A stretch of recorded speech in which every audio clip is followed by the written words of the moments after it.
Well, this morning, we're going to discover what Jesus says we should do when corrupt, selfish people get you down. We're going to see what you should do when you're discouraged because it looks like bad people are winning. And we're going to see what Jesus says to do when you feel like you're tempted to compromise your ethics or your integrity because it seems like bad people are getting ahead. Today is a message about trusting God even when it feels like what He's called you to do seems below your potential. It's about when you feel undervalued or underappreciated by the people who are closest to you. Now, let me start off this message by reading from Psalm 37. It's a fascinating praise song, and we don't normally write or sing songs like this. But here's what the psalmist says: "Do not fret because of those who are evil, or be envious of those who do wrong," which assumes two things, right? This verse assumes that people of faith are likely to become worried, fearful, or upset. Why? Because of evil people who seem very successful. That's the context.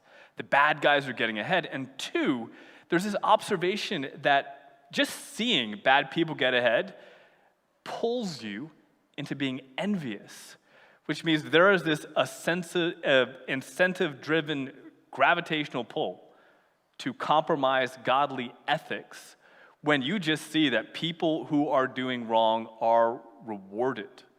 And you've probably felt this at some level, right? You ever get upset or frustrated because it's always the worst people that get the best platform, right? They get the most money, the most powerful positions and jobs and deals. You ever notice that it seems like the bad people get the most power? It's not fair, right? And it doesn't help anybody. You ever think like this: why am I doing all the hard work of doing things the right way? Why am I putting in the extra time and to have ethics and morals when it really looks like the worst people are getting the most rewards? Okay, I'm seeing some nods that encouraging it's not just me. But if you've ever struggled with the injustice of it all, this is a message that'll help you. But we're going to start off in this psalm, which answers that particular question with two answers. The first answer looks something like this: do not fret, envy, or compromise. Instead, play the long game. In other words, don't think about next week. Think about decades from now. Think about eternity. Don't fret because those who are evil, verse 2 says, "For like the grass, they will soon wither. Like green plants, they will soon die away." In other words, it might not seem fair now, but just wait. Just wait. Grass is seasonal. Life is seasonal. See who seems healthier next year or in the next decade. See where short-term wins and compromises, see how that works out in the future. See how even it affects job or family in a decade. Evil people sacrifice the future for the present. So the first answer the psalm gives is just wait, and even if it's not next year or 10 years from now, think about eternity, because this life is just a drop. That's the first answer the psalmist gives. The second answer the psalmist gives is do not fret, because God actually does provide for you. So verse 3, "Instead, trust in the Lord and do good, dwell in the land and enjoy safe pasture." And the psalmist, it's a song, right? So you can kind of read the rest of it, and it repeats those two answers over and over again, expanding on it. You have things like verse 5, which says, "Commit your ways to the Lord, trust in Him, and He will do this." What will He do? Grab onto this promise. God will make your righteous reward, so you do good and you get reward. It will shine like the dawn, your vindication like the noonday sun. In other words, don't be envious of those who are seizing power, doing evil, and doing well. Instead, trust the Lord, and He'll give you a reward. Verse 7, Be still before the Lord and wait patiently for him. Do not fret. Do not fret when people succeed in their ways, when they carry out their wicked schemes. So instead of getting stressed, anxious, instead of clawing for control or manipulating things or escaping because of circumstances you cannot change, instead of freaking out of bad things you can't control. I love verse 5. The psalmist says, commit your ways to the Lord, trust him, he will do this. That's a good word, right? Put that in your car, write it on your calendar. By the way, this is one of the values of gathering in worship. We gather in a revolutionary act of being still when we feel like we should get on a rat race. It's so hard. And sometimes you even sit in a pew like this with complaints. You're on the verge of fear or sneer or tear. You're just waiting for God to act, trusting he's good. And the psalmist says that's what will help you. But the psalm has a chorus. You know what a chorus is in a song? It's a hook. This becomes the title. There's one verse in the psalm that people would have used to refer to this psalm. Nobody went to an Israelite worship service and said, hey, can we turn to number 37? They all said the title, the chorus. You would have thought of the chorus, you would have recognized the words by verse 11, which I'm just going to read, see if it sounds familiar. So instead of fearing the evil people, but instead of becoming evil, but the meek will inherit the land, and they will enjoy peace and prosperity. That is the chorus to Psalm 27. That's what it's about. But we're not preaching about Psalms today. We're in a series called Happy and Blessed. We have for weeks been talking about Jesus' incredibly important message that he gives to his followers. It's about life in the kingdom of heaven. And if you follow the story of Matthew, Jesus follows the path of Moses. He wanders around in the wilderness. He experiences temptation. He goes to a mountain and brings down not 10, but 8, and not commandments, but Jesus delivers on the mount a set of 8 what we call beatitudes, a revolutionary way of looking at the world in the way of just radically living happy and blessed, waiting for the Lord. And we are on beatitude number 3 today, and sometimes it is overlooked because instead of Jesus coming down off the mountain and saying something brand new, Jesus quotes something that would have been familiar to everybody, the chorus to Psalm 37. And he says it like this: blessed are the meek, for they will inherit the earth. That's basically Psalm 37, verse 11. And I think what Jesus says in the third beatitude is that the Christian life is living out Psalm 37. So your homework is to go home and read Psalm 37, because I'm not going to talk about that today. We're talking about Matthew. So the first question we ask is, what on earth does it mean to be meek? And the first way of understanding meek is understanding everything else that Psalm 37 says. So read all the verses, and you'll find something about doing right, trusting God, not fearing when things seem fearful, not compromising ethics or integrity when it seems like that works better. That's Psalm 37. Instead, you trust God to make things right and avoid the temptation of lashing out or being manipulative or taking things in your own hands. That's Psalm 37. That's what meek means. Now, commentators very quickly point out that Beatitude 3 sounds a lot like Beatitude 1. Beatitude 1 says, blessed are the poor in spirit, which sounds like meek.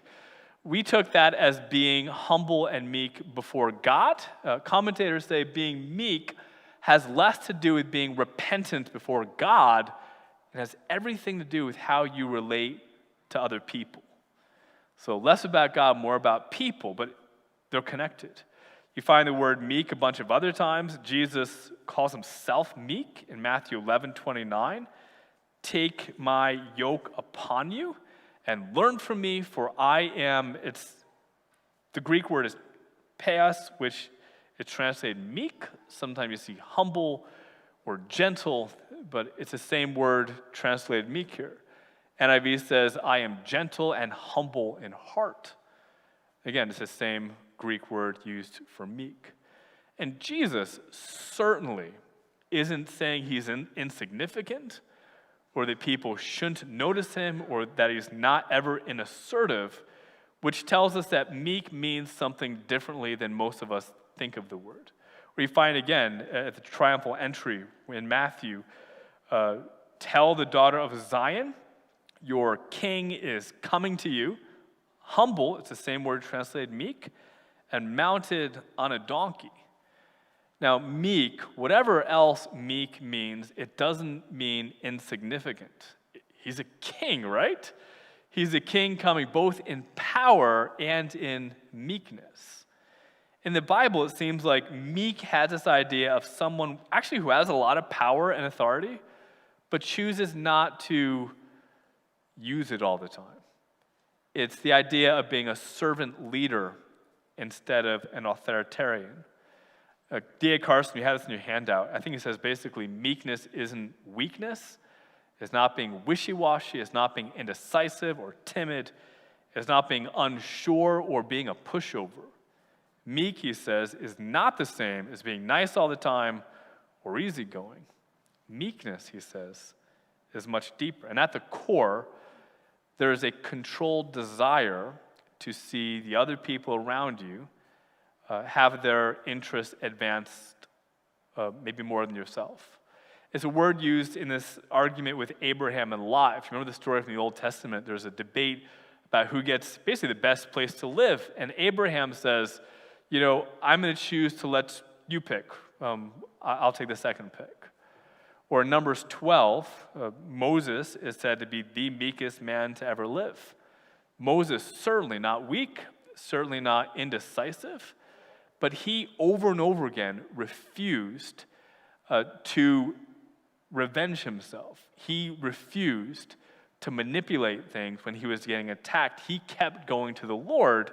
He chose to lead boldly, but lead people that he cared about instead of doing it for himself.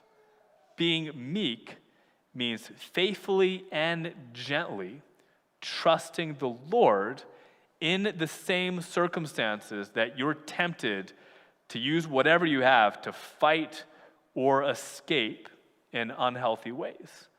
When those are the options, it is choosing to wait and believe that God will ultimately make things right instead of manipulating things in ways that make it worse. It's choosing kindness when you think that yelling would get what you want faster. It's so counterintuitive. This absolutely does not make sense because being meek is the opposite of what we see working around us. This is the entire problem of Psalm 37. It certainly does not look like the people who get the power are also humble. If you look around, it looks like corrupt, unethical people get power. But Jesus makes this aggressive promise. Blessed are, of all people, the meek. Why? Because they will inherit the earth. Now, lots of questions to go with this. People ask, is it talking about heaven? Is it talking about the new heaven? Is this eternity? And I guess, sure, that's a very easy out, I guess. It's nice to say maybe trusting God now might not get you a lot now, but God rewards you in the future. That certainly may be true, but that's not what this says. It's not what the Psalm says. It doesn't say one day in heaven. It says inherit the land, which was certainly something that was available. Let me make another observation. Inherit is weird because God is alive, right? It's not like God is going to die and you get it when he's gone. And also, inherit is a different word than owning or having. A little bit of a nuance in Greek, but I would say the headline would be inheritance is stewardship. It's taking care of something because somebody gave it to you. It's like, this is a dumb example. So last Sunday, I drove to my parents' house to drop off the girls. My mom's here. She brought them back, and they had a great week. But while I was home, and I don't get home that often, my dad gave me an offer. He said, while you're here, I want to give you my most prized possession. He has a beautiful classic drum set, and it sort of looks like what Ringo Starr played. It's beautiful wood, and he's had it since like high school or something, and he's cared for it, and he's consistently upgraded the cymbals, and he's shined the pristine wood and replaced the skins. It is a beautiful drum set, and he doesn't hit it very hard. But he asked me last week, Sam, I'm not going to be here forever, which is weird because he's fine, he's healthy. He said, do you want to take my drum set today while you're here? And I didn't think twice. I said, no, absolutely not. Do you know why I didn't want his drum set? It's a great set. I would love it. I love instruments. I love music. Do you know why I don't want it? Simple reason. He's alive. He's not going anywhere. And inheritance is stewardship. And I know exactly what's going to happen next. I drive it home. I take it out of the car. And right now, I live with my little, hyper, messy, very active kids. And I shouldn't say this, but you should see our couch. We got a couch, and we introduced it to the kids. Kids meet the couch, and it just like wilted. It just gave up. Like we can't handle this group of kids right now. I know people who cover furniture with plastic to protect it. Like seriously, we would need plywood and 2x4s. Like this is how it works. We got an active tribe, and they're very active. They're a lot of fun, but the house is not meant for valuable things. And I know exactly what happened if I took my dad's very nice drum set. In about a month, he would ask me, how is a drum set doing? You didn't get dust on it, did you? I've spent 50 years keeping it polished. And I would say, Dad, I got good news and bad news. There's no dust on it. The bad news is one of the kids couldn't find a pool float. And they saw the bass drum, but it's almost dry now, but no dust. So absolutely not. Inheritance is stewardship. One day when the kids are bigger and they move out, and maybe I'll take it home and I'll take good care of it, it'll be great. But for now, I don't want any part of it because inheritance is stewardship. And it's taking care of something because you value the person that gave it to you who's certainly not dead. And God said, let me tell you something about the earth. It's mine, and I care about it. And the sorts of people that I will entrust it to, remember, inheritance is stewardship. I am going to give responsibility to my earth to people, and I'm going to pick the meek. The people who say, God is really big, and he loves people, so I'm not going to live for myself, but for the people God has entrusted to me. The meek will inherit the earth. I don't know how this works, but ultimately, humble people are caring people, and that's who God trusts with the big responsibility to take care of the earth. And Psalm 37 makes explicit what Matthew only hints at. Now, you're all asking the same question right now. It's the obvious one. How on earth is God doing this?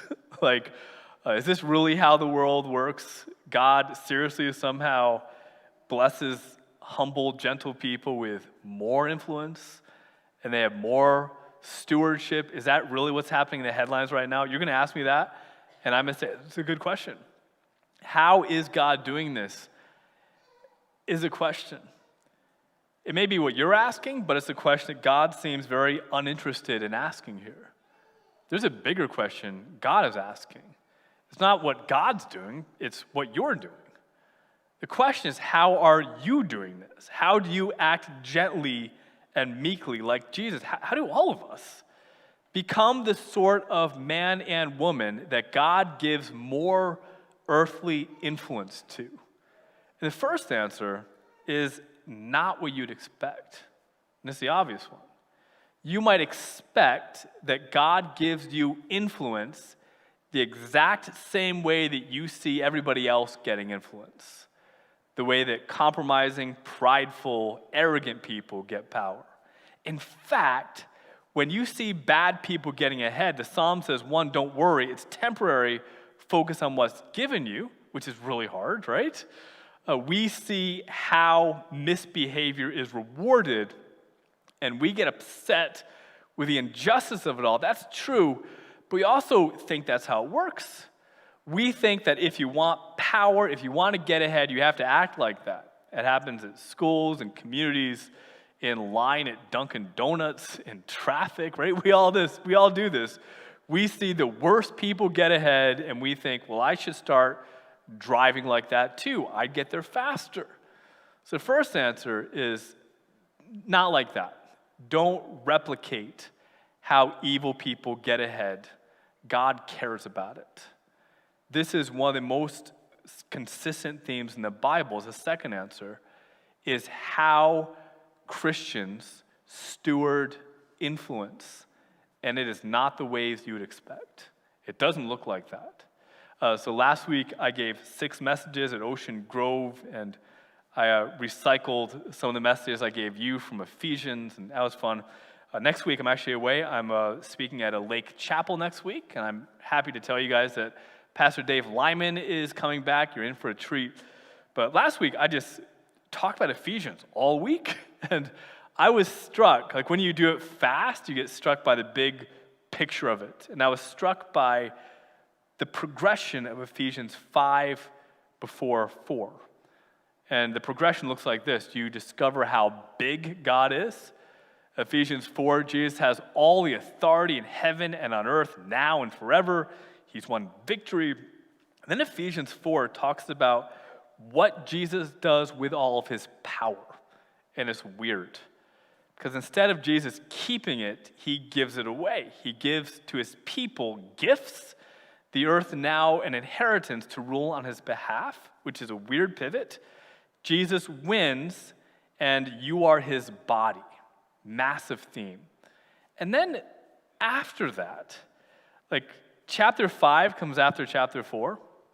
And if you read chapter 5 after 1, 2, 3, and 4, I'm expecting, it's a question, how is Jesus going to rule the world using us? What does inheritance look like? And if I were writing the Bible, I'd be talking about big, impactful, front-facing actions. If it were up to me, because I've seen how power works, I would talk about government and culture. My chapter 4 or 5 of Ephesians would look like, we got to go to Rome and get a Christian emperor, or at least a governor somewhere. I'd write about how we need to get more Christians in Hollywood and get more movies out there. Or wouldn't it be great if, Taylor Swift would promote Jesus to millions of people? That's where my head would go. Let's get the big, powerful, influential people that everybody's looking to influence. And when you read Ephesians, that is exactly not what it does. Paul talks about not the powerful, but the meek. After talking about how Christians have all the authority in the world on behalf of Christ, Paul goes really small. You read Ephesians 5, it talks about personal sexuality, like the most unseen parts of our thoughts and actions. How even the parts that people don't see should reflect God and his holiness. And then he talks about, he doesn't go to the emperor, he goes to kids' church. If you read Ephesians 5, he goes talk to the most small, meek category of people. Then he talks to parents, and he basically says, dads, no one else sees if you yell at your kids in the privacy of your home. But your kids see it, and God is watching. Don't exasperate your kids. So small, but so impactful. And then he talks to employees, like the bottom of the chain, says, no one else is watching, but God is. And he talks to bosses and says, look, you have power over the waiter who's serving you. God cares how you treat people. And you read Ephesians 5, and you would be underwhelmed by the tiny influence that all of God's power displays. Because when you read it, it looks like character and integrity when no one is watching. And the problem with doing things when no one sees is that no one sees. And that is not the normal model of success. Normally, you know what success looks like? It looks like things that everybody sees. It looks like influence before people. And we all make this assumption that God works the way that the world works, because we see all the stuff up front, power grabbing, manipulation, and we both feel it and we think that that is how God's power ought to look. But Jesus says something, this is hard. Blessed are the meek, for they will inherit the earth. That God actually gives stewardship, influence, power to the meek. That what God sees when no one else sees, those little things actually matter. And of course, you could only be meek, you could only be unafraid while you're trusting in and waiting for God. It is only when the finished work of Christ is your foundation that you can walk and wait and walk through frustration and injustice and despair. It is only when your vision of God is how big He is and how long-lasting it is that you can wait and trust Him and not be afraid. And again, there's some mystery to this. I can't explain how this works. I live in a tension of Psalm 37, where it sure looks like the most powerful people in the world are the worst people in the world. I can't say this, though. Here's what I have seen. I've seen it work the other direction. I've seen how proud, corrupt people, even Christians, how are unhappy and unblessed. I've seen people crash and burn and lose influence fast when they fail in the small things. You can tell a lot of stories, right? I'm convinced that the biggest damage to the influence of the Church of Christ isn't our inability to get people in government or pass laws or make movies. This is obvious. The biggest loss of Christian influence comes from the lack of character when no one is watching. I mean, think about all the commands that Ephesians gives in Ephesians 5. And think about how damaging a failure to obey those commands has been. Think about you just take one of those commands. Think about how sexual scandal has damaged the voice of the Christian church. Think about how not listening to authority or being lazy or taking shortcuts. Think about how many bad parents have messed up so many kids. The little things actually make the longest, biggest impact in both directions. The showy things may have less of an impact than you think they do. Jesus says He changes the world through the meek, humble, kind, consistent actions that changes the world even if we can't see it happen. And I think that is exactly what Jesus calls each of us to. When He comes off the mount and says, "Blessed are the meek, for they will inherit the earth." So, Father in heaven, I pray that You would give us eyes to see what we can only imagine. That Yours is the power and the glory both now and forever.